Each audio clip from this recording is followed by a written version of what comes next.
As they say, as Malcolm X would say, I welcome my family, my friends, my associates, and I know my enemies are listening.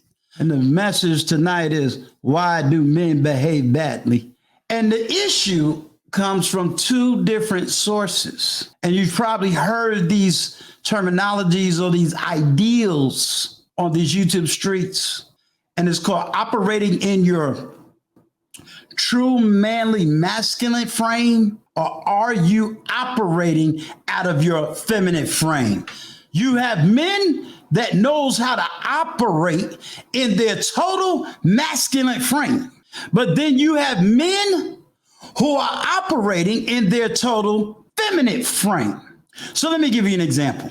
When a man who is operating in his total masculine frame, one of the things that you will understand, and let me speak to the ladies, when a man is operating in his masculine frame and he approaches you and he wants to court you or date you or speak to you, if you tell him no, he say, okay, and he just goes his other way. Why? Because we are assured of ourselves. We know ourselves. We understand ourselves because we understand that a no is not always upon themselves. To tell a man no, it just means he's going to move on. To tell a man no, it doesn't mean that he's less than a man. Why? Because he is assured of himself. But when you find these men who are operating in the energy of femininity, they can't accept the no. As a matter of fact, it becomes so feminized that I think the ladies that's in the chat can relate to some of the mannerisms in which they perform. You find that these feminine men can't accept no for an answer, because these feminine men become very emotional to the point where it becomes what some people would define as narcissistic. But the reality is not narcissism, it's feminism. You'll recognize how they operate. Why? Because as soon as you reject them, they feel and they believe in themselves that they now have to become what I call the stalker. Oh, y'all not ready for this.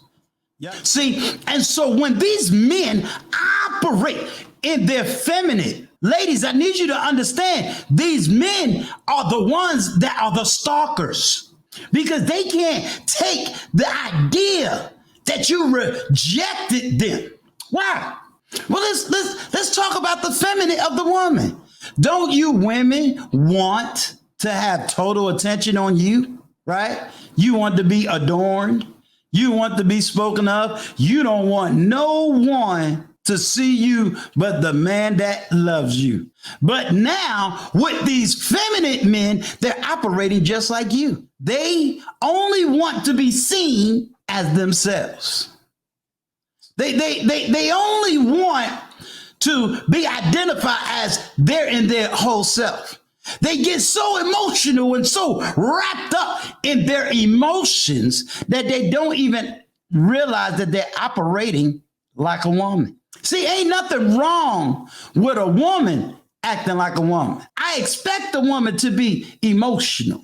I expect certain characteristics out of a woman.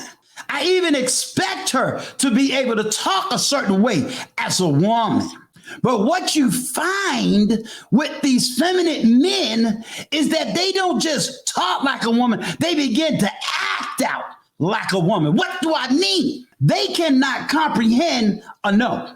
They are not developed in their maturity of mindfulness. Let me say it again. They are not mature in their ideology of manhood. So let me explain to the people in the back and to the people that I know that's listening. You can understand how they're operating. Why? Because feminine men, and I'm not talking about the alphabet community. I'm talking about feminine, the spirit of a feminine man operates so emotionally that they become dangerous, not only to the Black woman, but they become dangerous to the Black community, especially to the Black men.